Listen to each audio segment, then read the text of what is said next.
Assalamualaikum warahmatullahi wabarakatuh.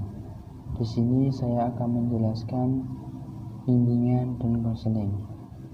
Bimbingan adalah proses bantuan kepada individu sebagai bagian dari program pendidikan yang dilakukan oleh tenaga ahli agar individu mampu memahami dan mengembangkan potensi secara optimal dengan tuntunan lingkungan. Sedangkan konseling adalah bantuan yang diberikan kepada individu dalam memecahkan masalah kehidupannya dengan wawancara dengan cara sesuai dengan keadaan individu untuk mencapai kehidupannya. Bimbingan dan konseling juga memiliki asas-asas, di antaranya asas kerahasiaan.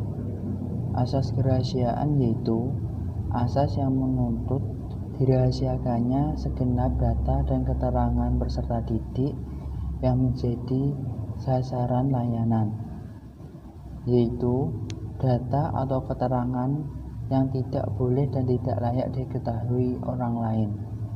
Dalam hal ini, guru pembimbing atau konselor berkewajiban memelihara dan menjaga semua data dan keterangan itu sehingga kerahasiaannya benar-benar terjamin. Itu dari asas kerahasiaan. Yang kedua, asas kesukarelaan. Asas kesukarelaan yaitu asas yang menghendaki adanya kesukaan dan kerelaan peserta didik mengikuti atau menjalani layanan atau kegiatan yang diperuntukkan baginya. Guru pembimbing atau konselor berkewajiban membina dan mengembangkan kesukarelaan seperti itu. Yang ketiga, asas keterbukaan. Asas keterbukaan yaitu asas yang menghendaki agar peserta didik yang menjadi sasaran layanan atau kegiatan bersikap terbuka atau tidak berpura-pura, baik dalam memberikan keterangan tentang dirinya maupun dalam menerima berbagai informasi dan materi dari luar yang berguna bagi mengembangkan dirinya. Sebagai guru pembimbing, berkewajiban mengembangkan keterbukaan peserta didik agar mau terbuka. Guru pembimbing terlebih dahulu bersifat terbuka dan tidak berpura-pura.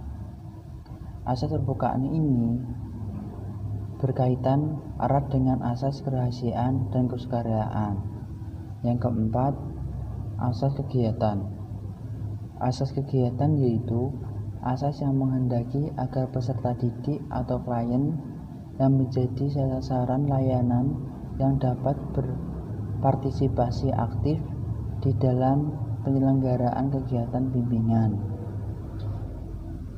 Tugas guru pembimbing perlu mendorong peserta didik untuk dapat aktif dalam setiap layanan atau kegiatan yang diberikan kepadanya. Yang kelima, asas kemandirian.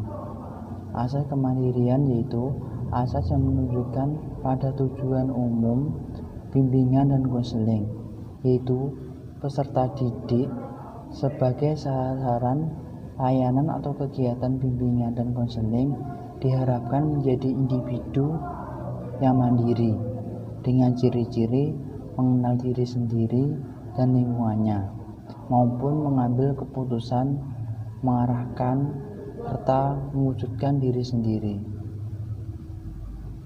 Yang keenam, asas kekinian.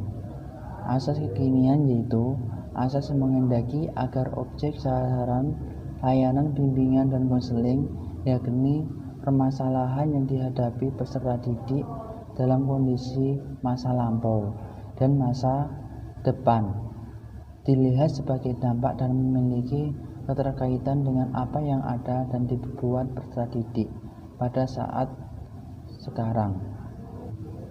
Yang ketujuh, asas kedinamisan. Asas kedinamisan yaitu asas yang menghendaki agar isi layanan terhadap peserta didik dapat selalu bergerak maju, tidak menonton, dan terus berkembang serta berkelanjutan sesuai dengan kebutuhan dan tahap perkembangan dari waktu ke waktu. Yang kedelapan, asas keterpaduan. Asas keterpaduan yaitu asas yang menghendaki agar berbagai layanan dan kegiatan bimbingan dan konseling, baik yang dilakukan oleh guru pembimbing maupun pihak lain, saling menunjang, harmonis, dan terpadukan. Dalam hal ini, kerjasama dan koordinasi dengan berbagai pihak yang terkait dengan bimbingan dan konseling menjadi amat penting dan harus dilaksanakan sebaik-baiknya. Yang kesembilan, asas keahlian. Asas keahlian yaitu asas yang menghendaki agar layanan kegiatan bimbingan dan konseling diselenggarakan atas dasar kaidah-kaidah profesional. Dalam hal ini, para pelaksanaan layanan kegiatan bimbingan dan konseling hendaknya mempunyai tenaga yang benar-benar ahli dalam bimbingan dan konseling. Profesionalitas guru pembimbing harus terwujud baik dalam penyelenggaraan jenis-jenis layanan kegiatan bimbingan dan konseling dan dalam penegakan kode etik bimbingan dan konseling. Yang terakhir, yang ke-10, asas ahli tangan kasus. Asas ahli tangan kasus yaitu asas yang menghendaki agar pihak-pihak yang tidak mampu menyelenggarakan layanan bimbingan dan konseling secara tepat dan tuntas atas suatu permasalahan peserta didik kiranya dapat mengalih tangankan kepada pihak yang lebih ahli. Bimbingan konseling juga memiliki tujuan, di antaranya menurut pendapat Abin Syamsuddin, tujuan bimbingan dan konseling adalah agar individu dapat mencapai taraf perkembangan dan bahagia yang optimal. Sedangkan menurut Suherman, tujuan bimbingan dan konseling adalah untuk membantu individu agar dapat mencapai tujuan-tujuan seluruh aspek perkembangan dan kehidupannya yang meliputi pribadi, sosial, akademik, dan karir.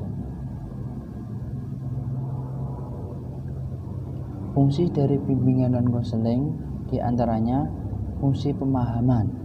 Fungsi pemahaman yaitu bimbingan konseling yang akan menghasilkan pemahaman bagi anak tentang diri dan lingkungannya, atau pendidikan, pekerjaan, budaya, dan norma agama.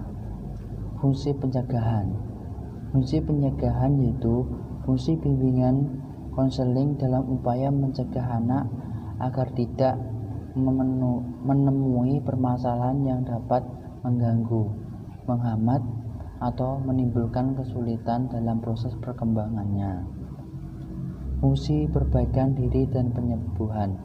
Fungsi perbaikan adalah fungsi bimbingan dan konseling dalam membantu anak mengatasi berbagai masalah yang dihadapi baik dalam kekeliruan berpikir, berperasaan, berkehendak, bertindak, supaya memiliki pola pikir yang rasional dan memiliki perasaan yang tepat sehingga dapat merencanakan dan melaksanakan tindakan yang proaktif dan normatif.